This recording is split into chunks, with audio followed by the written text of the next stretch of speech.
एक समय की बात है। मसूरी के जंगलों में एक भाई और एक बहन रहते थे।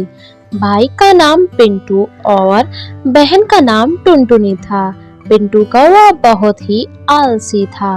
वो कोई भी काम नहीं करता था। एक दिन टुनटुनी चिड़िया बोलती है, कालू तुम कुछ काम क्यों नहीं करते हो? जब देखो खेलते रहते हो और माँ कब तक तुमको बोलती रहेगी। मेरी मर्जी, जो मैं करूं। तुमसे छोटा हूं, जो मेरा मन करेगा मैं वही करूंगा।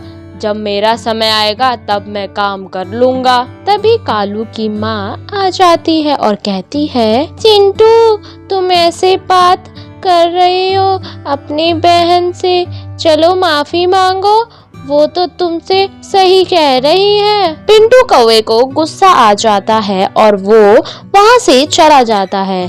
टुनटुनी भी पिंटू कौवे के पीछे पीछे चली जाती है।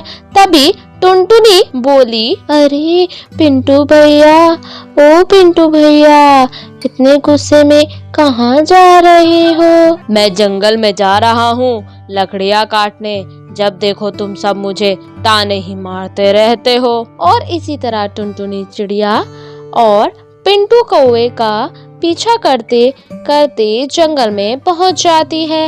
लकड़ी काटते हुए पिंटू का पैर फिसल जाता है।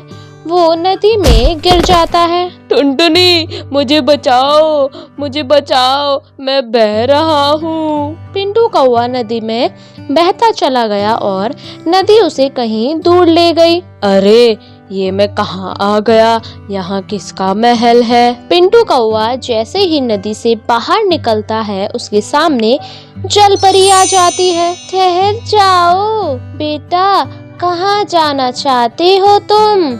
उस महल में जाना चाहते हो क्या? हाँ, लेकिन आप कौन हैं? मैं जलपरी हूँ और इस किनारे पर ये जादुई महल है ना, इस महल में जो भी तुम्हें चाहिए वो मिल जाएगा। जलपरी जी, जो भी चाहो, खेलना, खाना पीना, सब कुछ।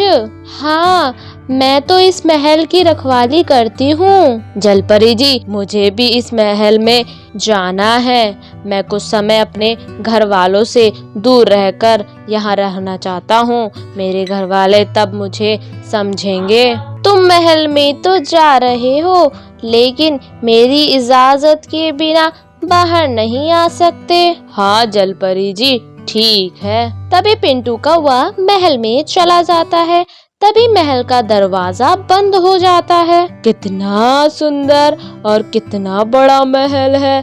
अब तो मैं बड़े मजे से रहूंगा, खाऊंगा और पीऊंगा। तभी पिंटू महल से बोलता है, जादुई महल, मुझे सोना है, एक सुंदर सा पलंग दे दो। तभी एक सुंदर सा पलंग हाजिर हो गया। पिंटू कौवा खुश होकर सो जाता है। वही टुनटुनी चिड़िया अपने भाई को ढूंढने के लिए सब पक्षियों को लेकर आई, लेकिन वहाँ पर कोई नदी ही नहीं थी। थोड़ी देर ढूंढने के बाद सब वापस चले गए। पिंटू कौवा महल में बहुत खुश था। जब वो खाने को मांगता तो खाना आ जाता। अब वो पूरा दिन खेलता कूदता रहता। पिंटू कौवा कुछ दिन तक तो खुश रहता, लेकिन फिर उदास रहने लगा। उसे घर की याद आने लगी और एक दिन उसने खुद से कहा, मुझे सबकी याद आ रही है। मैं इतने दिनों से यहाँ हूँ, सब बहुत परेशान हो रहे होंगे, मुझे जाना चाहिए। तभी पिंटू कौवा महल से बाहर निकलने लगा तो जोर का झटका लगा और दूर जाकर गिरा। पिंटू कौवा रोते रोते बोला, मुझे जाना है, मैं यहाँ नहीं रहना चाहता, मुझे जाने दो।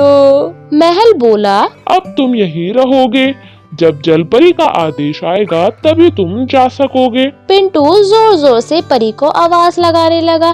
तभी जलपरी आ जाती है। क्या हुआ?